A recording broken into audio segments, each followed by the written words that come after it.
Hi everyone, and welcome back to The Process. Today we have a conversation on Netflix's Beef, a drama which is up for Emmy consideration in the limited or anthology categories. Speaking to Nat Fuller, the editor known for his work on such series as Stranger Things and The Teacher, is director and executive producer Jake Schreier.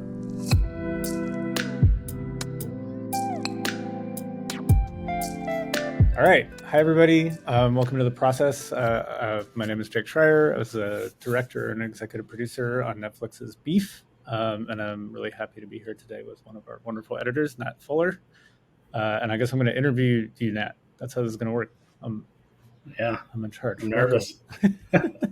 I'll try not to be too harsh about the whole thing. Tell us a little bit about yourself, Nat. How'd you get your start? Like, how did you end up on Beef? Like, what was the give us the short version of the trajectory to getting there? My name's Nat Fuller. Like Jake mentioned, I'm one of the editors on Beef. And my story to Beef was just through my agent found the job for me and put me up for it and had a nice interview with Sunny. And right away, I felt like we kind of had a good common vision of what we wanted the show to be. So I was fortunate enough to be chosen to be on the team.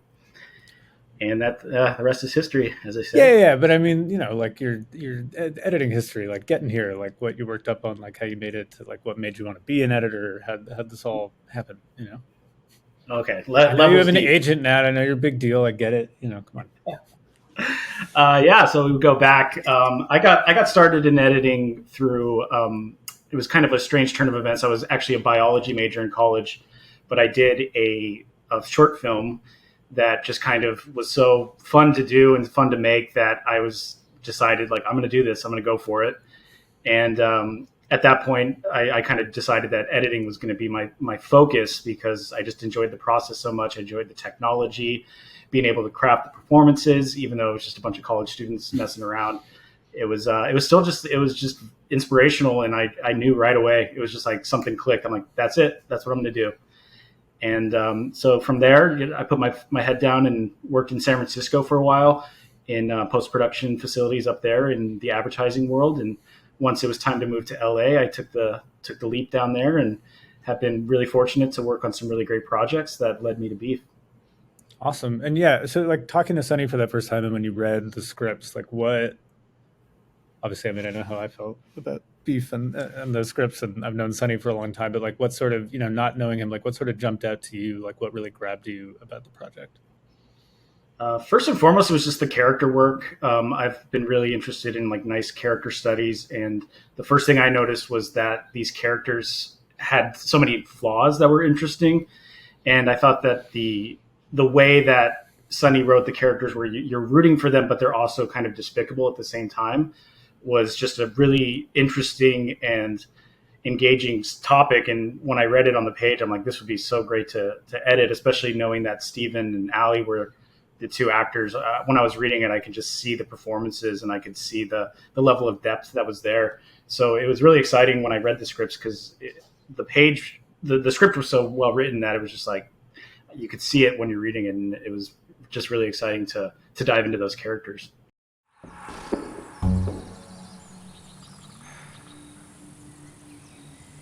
Your brother taught me that move. Fuck you. Next time someone honks at you, maybe let it go. Or maybe next time, think twice before you honk. How about that? Why are you so angry all the time? I could ask you the same thing. Whatever. We need water. Humans can go days without water, so relax. That is 100% not true. Oh yeah? How long then? Yeah, I don't know, 19 hours? 19? I've slept 19 hours without water, you idiot. Who sleeps that long? I had a bad day. You're a child. You're a baby. You can't even walk, all right? And you fucked yourself, by the way. I can't even carry you now. Doesn't matter. I just need to last through the night. Someone's gonna find me in the morning. Right. Yeah, you really think someone's looking for you? I bet George doesn't even know you're missing. Okay, he's not gonna check on you after all you put him through. Please, you're not gonna shoot me. Relax, Jesus! My God, you are fucking proof that Western therapy does not work on Eastern minds. Yeah, no shit! Now go find some aloe vera and agave. Elderberries, too. Come on! Fine. And stay where I can see you. Because I will shoot. I have nothing left to lose. What the fuck is an elderberry? Yeah, I've always wondered. It's funny because I've edited for myself basically sometimes, like on music videos, but I haven't cut, like a show for anyone else who's ever been in that position. And I wonder what that's like when the first footage comes in, because you've read this thing and I'm sure you have sort of aspirations of what you're hoping it'll be, but you're not actually there. So it's like this footage just shows up and all of a sudden there's a kind of formed idea of this thing that you've read. Like what is that like in general, and what was it like was with the sort of the first footage to come in on Beef? Like, I don't know if you remember what the first scene was that you got to cut, but how did that go? I feel like the first scene was it was episode 7. I remember that one pretty early on where they were at the car kind of arguing with each other. So yeah, I know because we were crossboarding that there was a little bit of earlier stuff, but I remember that one pretty early on. And a lot of it was the script that was given. Like I saw the character work and I know that it was really early, but I could tell right away that the chemistry between the two and kind of the emotions between the two was going to be there. So it was really exciting to see it in the first day because I'm like, okay, cool. This is what I kind of imagined it would be. It's always a little different because you're imagining it yourself, but then when you see it actually coming to life and you start to gather what, how the way it's being shot and like how they're performing it, you start to take all that into account. But I do remember that scene pretty early on being like, okay, cool. This is going to be pretty solid. Yeah, I think that was night 1 or night 2. Yeah, I don't know. People maybe don't know that. Like we actually cross-boarded all of Beef, which means that we shot the entire season out of order, more like a one long movie, just because we had so much to do in so many different locations, and it just makes more sense to group it together. But it can be, I'm sure from an editing perspective, it was a bit of a strange thing where you've got all these little pieces of episodes hanging around in different places. Like how was that process to adjust to? Like, yeah. It was interesting. We had done it on my previous show as well. It seems to be maybe a little bit more common now, I think with the COVID and just being able to hit different locations. So yeah, it's always kind of interesting to have like that piece that comes, like, I know it's going to be way later. So it's definitely something I'll cut and feel it out, but I also kind of put a pin in it because I'm like, I know that maybe this way that it's cut right now will probably change later because there's going to be so many pieces that lead up to it. So the build up to that scene is going to change as we continue to cut earlier episodes. And in a crossboarding situation, that kind of happens across the whole season where you have all these different pieces. And then all of a sudden at the end, it's like, okay, we have everything. And it's like, it all kind of coalesces at the same time. So I think that's kind of how it is with these crossboarding scenes. But yeah. Can you remember like a particular sort of scene or episode or anything that basically like you had it a certain way and it sort of felt like it was working, but then when the whole season kind of started to come into focus or, more footage came in that, where you saw it in a different way or you felt like you wanted to take a different approach to it? Yeah, I think, definitely like in episode 9, the first couple scenes of how we were going to get into that scene. There was a scene with Amy speaking outside. I think that one kind of changed as we went along to figure out like, okay, what is her motivation here? And like, how is she affected? And that kind of came into play as we got closer through the season and we were like, okay, this piece led to this piece, led to this piece. So now it makes sense for her to act this certain way. Right. The phone call with Isaac or with George? With Isaac. Right. Yeah. The last time I ever don't get coverage on the backside of a phone call Sonny wished I had gotten one more shot for him in that scene. I remember that one for sure. What were some of the kind of most challenging sequences to cut in the show? Like, was there anything that really jumped out as like really took a kind of a long time to get through or find it? Yeah. One of the most challenging ones, I think, is actually one of the strongest scenes, and that would be in episode 3 with Stephen in the church. That was one in particular where I know that there was like a very clear vision of what we wanted it to be, and the buildup of getting him to cry in that way was a little challenging, just because there was no words. It was just all emotion. It was all Stephen going through this process internally. So to strike that balance of like the realization that he's in church and he's starting to feel these emotions, And to get that paced out correctly was challenging, but at the end, I think it's like definitely one of the strongest, most emotional scenes. And Steven did a great job, and you did a great job shooting it. And the way that it came together at the end was like very, very emotional and very satisfying to see. And I think a lot of people are resonating with that scene in particular. Yeah, I mean, Steven's amazing in that scene. But yeah, that was I don't know. I think Sonny's told this story somewhere, but it was this interesting thing where, you know, what I had always wanted for that was just to sort of be on Steven and not even have the camera push in so that he didn't feel tight in the timing, but just sort of like hang on him and watch this breakdown, you know, in a single, very simple shot, no like kind of crazy wonder.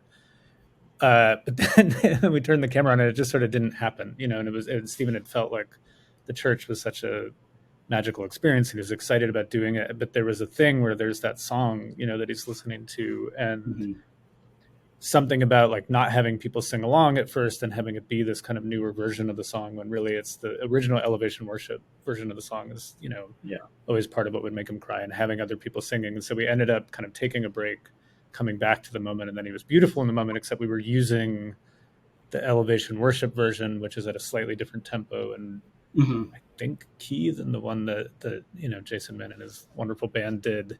And so then in post, it's like we have this incredible performance, but it doesn't actually, very subtly lines up differently tempo-wise, you know, than what the band is actually playing. And so yeah, cutting around that, I remember, you know, all of us, you and I and Sonny, like it was a very, very delicate kind of process of preserving the best performance with something that would actually cut into that scene. Paul, just go. No, I'm not leaving you. Come on. Paul, you gotta go. I'm not fucking leaving. Come on.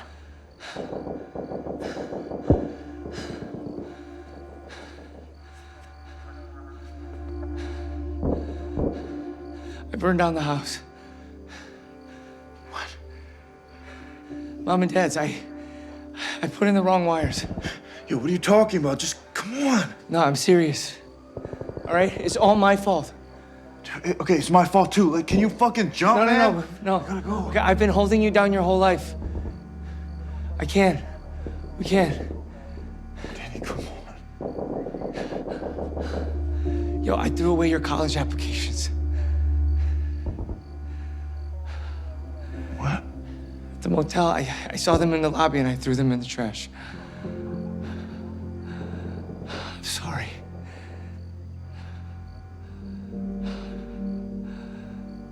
I just wanted us to be the same.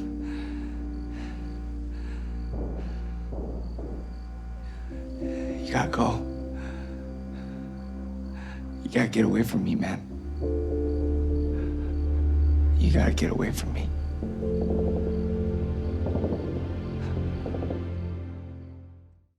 All right, let's go into like what were some of your favorite scenes to cut besides that one? Besides that one, the second church scene was particularly fun to cut when he was Danny was on top of his game singing, belting it out. Just great energy, just a lot of fun. It's just so fun to watch him in his element and all the church people having a good time in there.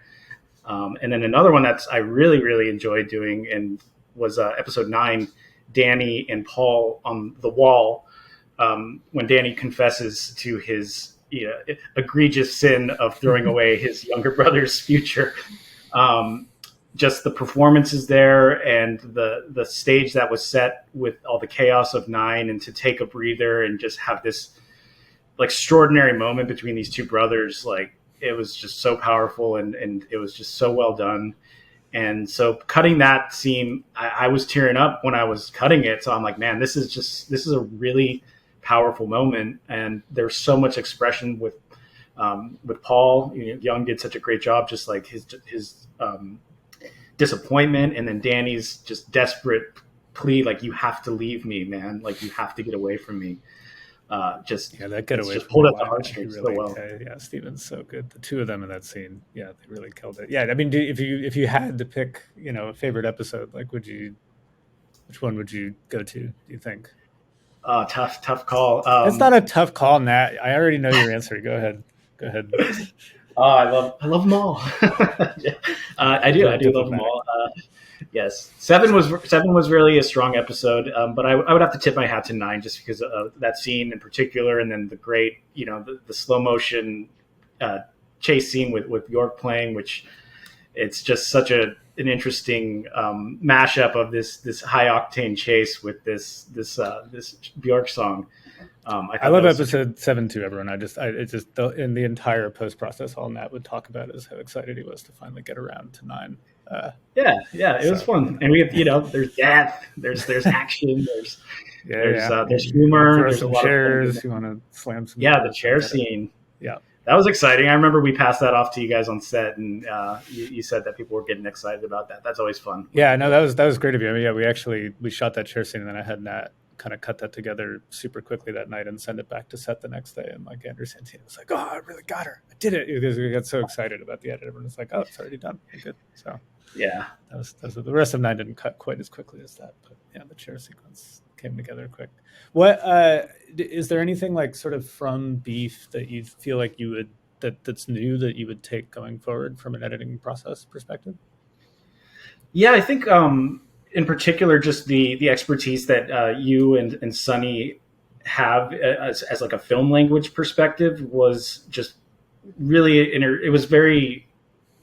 I learned a lot just from hearing you guys discuss things and how you approach things, and it changed a little bit of how I approach the cut because of the importance of having everything in this tight film language that a lot of people don't really probably necessarily notice when they're watching, which is a good thing that you don't want them to be aware of those choices, but just how clean and unobstructed the way that you had me build the edits was just something I really enjoyed, and it made me kind of rethink about how I approach things, and I think I'm definitely going to be taking that with me on the next one. And not just because I'm begging for more compliments, but more. I'm just curious, like the details on that, like when you say film language, because Sunny is like very, very deep into that stuff too. Like again, I don't remember because man, post was so long ago. Like what are some of the like in detail?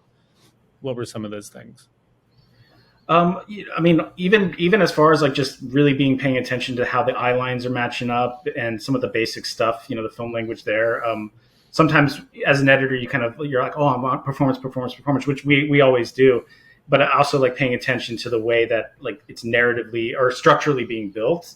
Also has its own merits as like a pleasing experience for the viewer to watch. And so I remember there were a couple of cuts I did, and I'm like, oh, I just love that performance. And then we would show it, and there was like, what is that? What is wrong with that? And then we would tweak it and change something up, or maybe flop it. There was a couple times where we just flopped it just to get the lineup correct, and it just falls into place so beautifully. And I think that, that those are the little things that as I continue to grow as an editor, I'm going to be very cognizant of. Yeah. That's that's nothing fancy. I mean, that's just basic. It's true that I am a eye line and like screen continuity nut, but it was like, it was nice because Sunny is too, like once he saw that stuff. And so usually, you'll often have, there's a wide spectrum and there's no right way, there's just sort of taste. Like obviously for me, that stuff is really key, but Sunny feels that way as well. And it was nice. Like we could kind of go for performance, but in a way that sort of preserved that structure, is something we spent a lot of time in the editing room doing. What do you want to do next, Nat? What aspirations? But like, is there a sort of thing that you would like to get into that you feel like you haven't done? I mean, it's always interesting with editing, right? Because it's not really, you're not out there like setting off the explosions versus doing a small character scene. But like, does it feel different to do action versus more character drama? Is there something out there that like you feel like you haven't done that you would like to explore? I mean, I'm always open for new experiences and even maybe some other mediums. Ooh, yeah. Like what? What are we talking? I don't know. Like, there's some good video games out there that have good cutscenes. Okay, fair enough. All right. But I mean, who knows about that? But as far as like what I would like to do as an editor, I think continuing to grow into these. And I really like focusing on these character-driven dramas. Action is really fun and it's exciting, and there's definitely a place for that. And I think we were able to tap into that in episode 9 and kind of have some of that drama in the show. But I'm definitely a stickler for character-driven stories and things that will leave the audience kind of feeling something and kind of thinking about their own lives in a way that I think Beef has really tapped into. So for me personally, I would like to continue going down that path and working on things that are just emotionally stirring and beautifully told, and kind of have a little bit of a introspective look at like the human condition. And I know it sounds kind of like philosophical heady, but that's what I like about the movies. I like going to a movie, and I like a cheesy like explosive movie here and there, but I really enjoy the more kind of dramatic type of material that we did on Beef. That makes sense. Are there any people that sort of, like, I don't know if you would call them like mentors, or even just people that you admire, that you look up to, like as you kind of like going from doing little stuff in San Francisco to coming down here and working in the business, or like people that you came up under, that you learned something from, or any of those things that you learned? So many good mentors for me out there. I've been really fortunate to be on a lot of good teams. And going back to my days in San Francisco, my first editor that I worked under, Eric Johnson at Goodby Silverstein, just showed me the ropes, taught me what it was to be an editor, so all the way back. And then once I broke into the industry, John Gilbert, who I worked on my first film with, who he cut Lord of the Rings. So I walked in as a young apprentice, and I'm just like, I'm not worthy.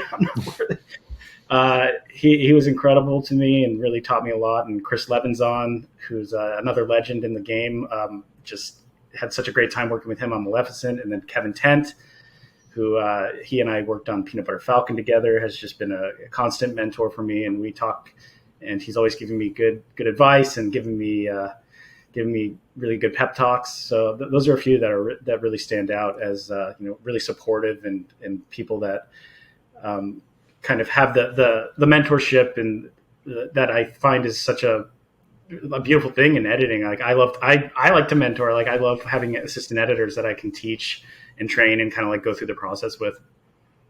Yeah, Nat definitely has that. You've got that like, big movie. You get the technical wizardry over there, Nat, as well. You definitely have trained as an AE on high level stuff. Maybe that'd be interesting for people, like just sort of talking about, like something we did. Like Sonny was a big fan, and I mean, me too. Like, once you find out that you can do this thing called split comps, or these things where basically like you could morph out a pause on someone's face, or you could kind of like go between two takes, even if it's in a 2-shot on one person on one side. Yep. And I wonder if there's kind of like I know how I feel, which is just sort of like, as long as you truly can't see it, like I don't mind creating like all of this is artifice to some degree. Like I don't mind just creating whatever the right moment is for the right performance. But I wonder if there is kind of a divide out there in the editing community about how much to kind of lean on those tools or not that you found, or if everyone's just kind of, once it works, like people adopt it. Yeah, no, that's a great question, because I do think that there is a divide. I think there are some people who are more of a purist and when it comes to those types of techniques. I am not a purist when it comes to those techniques. I'm constantly looking for little tricks, and I enjoy doing that because I like pacing to feel really good. And sometimes there's just moments where if you speed it up and then slow it down, you could cut out a second of somebody staring off, and then it feels like it's a good, snappy response. So I think the tools that we have in the digital age that are just, they're incredible. And I'm always looking for ways to like get the edit to feel as perfect as it can. And we did a lot of them. And the interesting thing about that is sometimes once you show people what the tools are, they start thinking about it too. Like you show Sonny, we can do this. It's really good because it allows him to like think of a solution that he might not have thought of when he didn't know that solution existed. So we would start applying those techniques to other scenes. And I think it felt good to know. I think it helped that he knew that we could pull it off. Like, even if it seemed like it wasn't possible, it was almost like a challenge to me. I'm like, oh yeah, like you want to try to split comp this? Like, let's go. And so I love that type of those techniques, and they almost seem like a little bit of a game sometimes to like, let's get the creatives exactly what they want. And like, we can do it.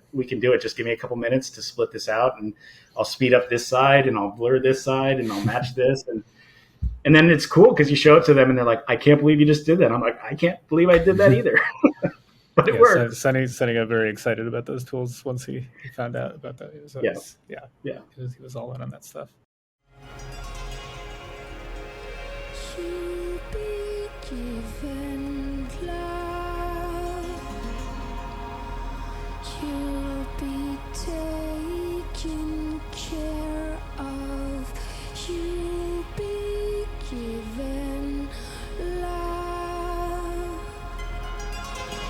You have to trust it.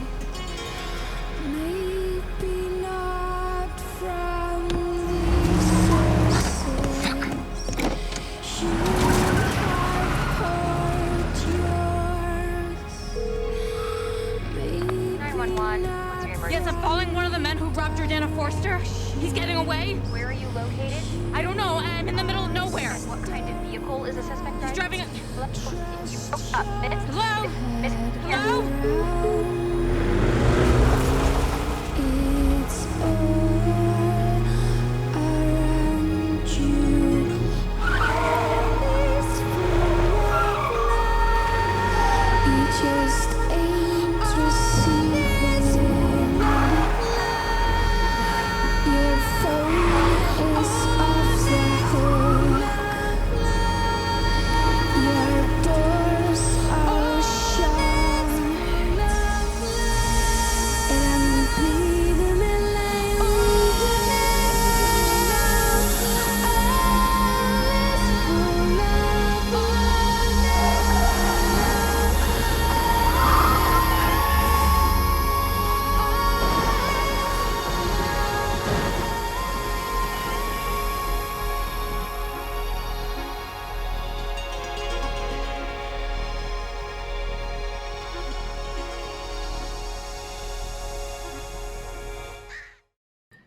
You've had such a range of your projects. So I'm kind of interested that, you have such a pedigree with these great music videos, and you've worked on these films, and now you're working on a TV show.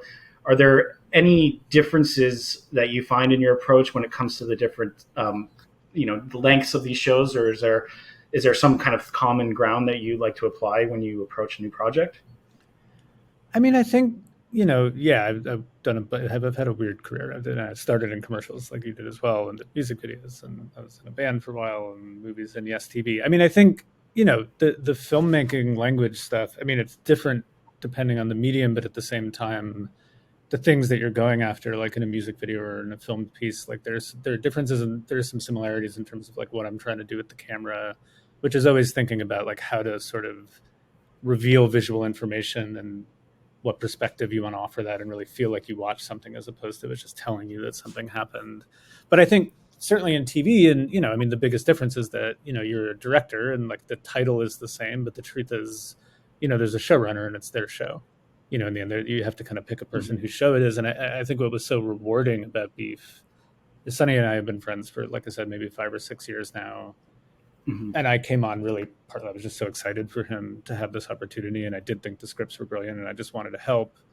And I think what was really nice about it is that, when I'm directing TV, like I look at it as like, I'm trying to similar to a music video, if you're working with a musical artist, like you're trying to translate their vision into something cinematic, and I think I can be like a good translator of that. And with the showrunner, and I've been lucky to work with some really, really wonderful ones.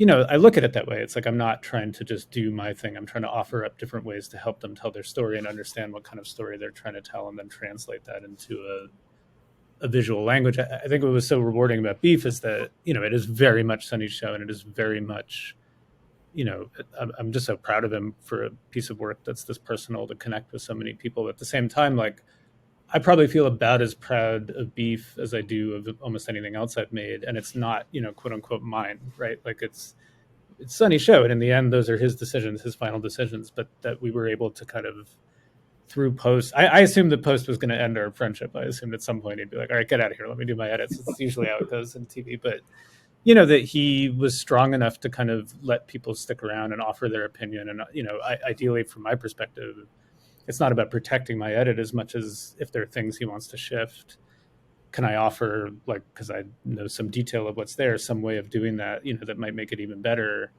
And, I think it's to his credit that he let me stick around for that. And in the end, made the final decision with you. And we know he locked himself in those rooms and stayed through every detail of post. But I think that's really the biggest difference with TV is just knowing how to kind of find your place in it and offer enough of yourself and really be proud of that work while still fitting into what ultimately, and I think in the best version of it, is a strong personal vision from a showrunner. And I think that's what feels really special about what we did. Yeah, that's great. I like this one.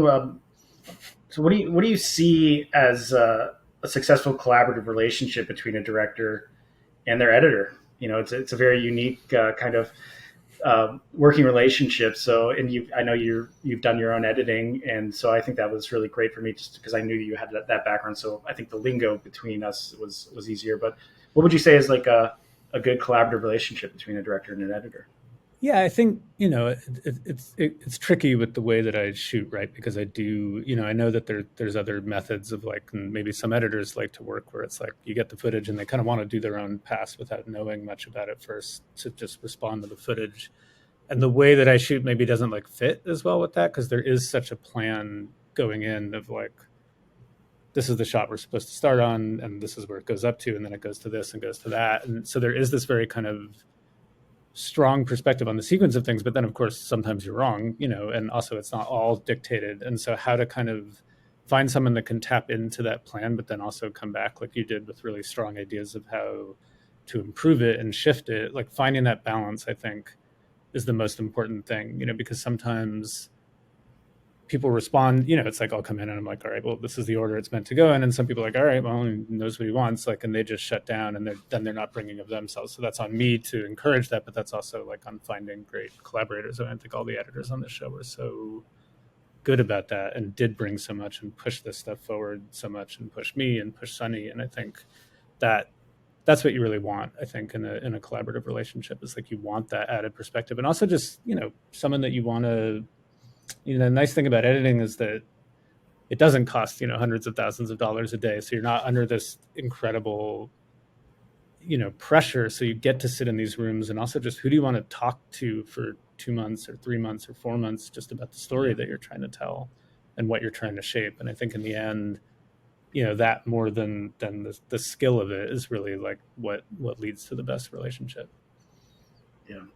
I always liked when, at the beginning, when we would have our calls after you were done shooting, and I would kind of get your opinion on like what the idea was. And I found that the way you shot your footage, I hardly even needed to look at the notes, because I could tell what your intention was based on the way that it was shot. So I thought that was really refreshing. I thought it was really well planned out from the get-go. So it made it easier for me to like kind of be like, oh, I know what it is he wants. And I started to develop a little bit of a shorthand on what it would be. And of course, sometimes you don't hit the mark right away, but I felt like I kind of, as the process went on, I kind of understood exactly what you were keying in on, and it became a lot except for me easier not getting that extra piece of coverage in that Amy phone call, right? Should have got one of those. Turned out great. What kind of new things were you able to learn and try out on Beef, for areas that you feel like you were kind of able to, push yourself creatively? You have such a great background, but is there anything new that you brought that you learned from Beef? Yeah, I think the thing that was most exciting about Beef for me was like, it was so clear in the scripts that, that this was a story about these two people that really did not feel like they fit in amongst their environment, and it was about, and only when they connected with each other did they sort of come alive, for better and very often for much, much worse. And so how to kind of like enforce that idea of character perspective, like in the camera. And, something we did a lot of on the show was this idea I'd wanted to try out of unbalanced coverage, where, traditionally, like in a shot reverse shot scene, like you literally sometimes like you'll match the focal distance, because it's the most sort of simple and pleasing to the eye to see like matched sizes and frames when you go shot to shot. And we almost never did that on Beef, so we would always be on like a slightly wider lens, closer to Amy, closer to Danny, and then whoever they were in a conversation with, on like a slightly longer lens, further away from that person. And I think in the beginning of the season, I was doing like a pretty extreme version of that, which works. And then it started to feel like, maybe we could back this off, especially as the episodes get later and it wants to be a little less kind of like, you want to just sort of sink into it a little more. We did a kind of more subtle version of that. And so I think getting to sort of figure that out, because it was something I had wanted to try for a long time and see that it actually kind of did function and work, and then even get to modulate it a little bit as the season went on. That was really rewarding and fun to try out. And again, something that like you have to have a showrunner that is interested in something like that and can tap into and is supportive of. And it was something that Sunny really understood and went for, which was great. What's it been like for you, like seeing the critical success that we've had? How has that been? Oh, I don't know. I don't want to. I mean, I think again, the thing that is really special for me is, knowing Sonny for as long as I have, and then since becoming friends with Ali and Steven and everyone, that worked on it. But to see a story so personal, you have a friend, and I've known Sonny was brilliant for a long time, and I know that he has this very, particular perspective on things. And, it's not that I would never say I didn't believe in the show, but to see how far that connected, how wide it got out there, and how many people were able to find something in that, in such a specific voice that he has. Like, I think just as a friend, like taking all of us out of it, like, I think that feels very special to me. And it's something that's been really nice to see happen. So you knew Sonny before the show was all set up. So how did it happen? Did he like come to you and be like, "Hey man, like I want you to be on my show"? Did he always have you kind of as a target, as a person he wanted to be the director? No, I think I was like busy on something else. But I mean, Sonny and I talk, 3 to 5 times a week about shot structure and random stuff anyway. So we were always kind of just talking about what he's up to. And we worked together on Dave, like we did a Dave episode together, but we had been friends for years before that. And I think just the way the timing worked out, like I became available and they needed someone to kind of help. They were like trying to make the whole thing fit in the box. It's a very sprawling, complicated show. And I just kind of came on to help with that. And the role sort of expanded from there. Yeah. How did it feel to have that kind of expanded role? Because I know you as an executive producer on the show as well, you have more of a vested interest.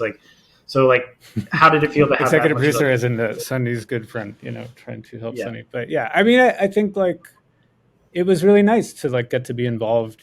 Not from the very beginning. I wasn't in the writers' room. I didn't come up with the show. I didn't pitch it, but to be there from the beginning of prep and production, and to figure out all those challenges and be there as we sort of, because going into production, I think Sonny had 8 scripts written, and then 9 and 10 got written as we went, and kind of see those take shape and be able to respond to what we were doing and really be there from beginning to end. I mean, I'm sure that's, rewarding for you as well to get. And I know how much you had to stick this out because post went on longer than we expected, and you stayed on to really help us get to that finish line. But to really take something all the way to the end like that, to know where it started and how far it traveled, that's a very rewarding experience. Yeah, I agree. There becomes a little bit of let's get through this, guys. Let's push through and get to the end. And I know we did have were there any challenges? I know that there was kind of this talk that was this is just beef, man. This is just beef, and that was kind of the mentality we took into the room, because there were some. No one wants to hear this. I mean, only because of course it was very difficult in many ways. But I mean, I think everyone who makes something like this, and especially when you're trying to make something that is personal and is special to the people involved, I think it's never going to be easy. That's for sure. It wasn't, but it was, even in between the hardships, even on set and post and everything. I think we just had such a great group of people, and I think also when you have scripts like that, and the way you responded to it is the way that almost everyone responded to it, you could tell that this was special. And I think when you have that, it's that's the good kind of hard. The bad kind of hard is when you don't get along or you don't care about the thing. But when you do care, and it's just about the hardships of really trying to make the work live up to how special it could be, then that's the good kind of hard. And I feel like that's the kind of hard that we had. Well, lastly, I guess, should I quit my editing career and become an interviewer? Is that something I should go for? I would. The day job seems good. Nat, that's what I would say. So you did great, but I would, you're a very good editor. You should keep doing that. Well, Nat, thank you so much. Sorry if I'm not the world's most professional interviewer, but and also just good to see you again, and look forward to being in an editing room with you again and not on a Zoom. Though I guess we did a lot of it on Zoom, didn't we? We were packed. Yeah, we kind of did. Yeah, it was nicer in the room. That was fun. But yeah, thank you so much for talking about this, and great work. Thank you so much. Yeah, you as well, Jake. Thank you so much. It was a pleasure working with you, and really excited to see how you do on the next one. And just let's keep the good things coming, and great to see you. Yeah. Thanks, Nat.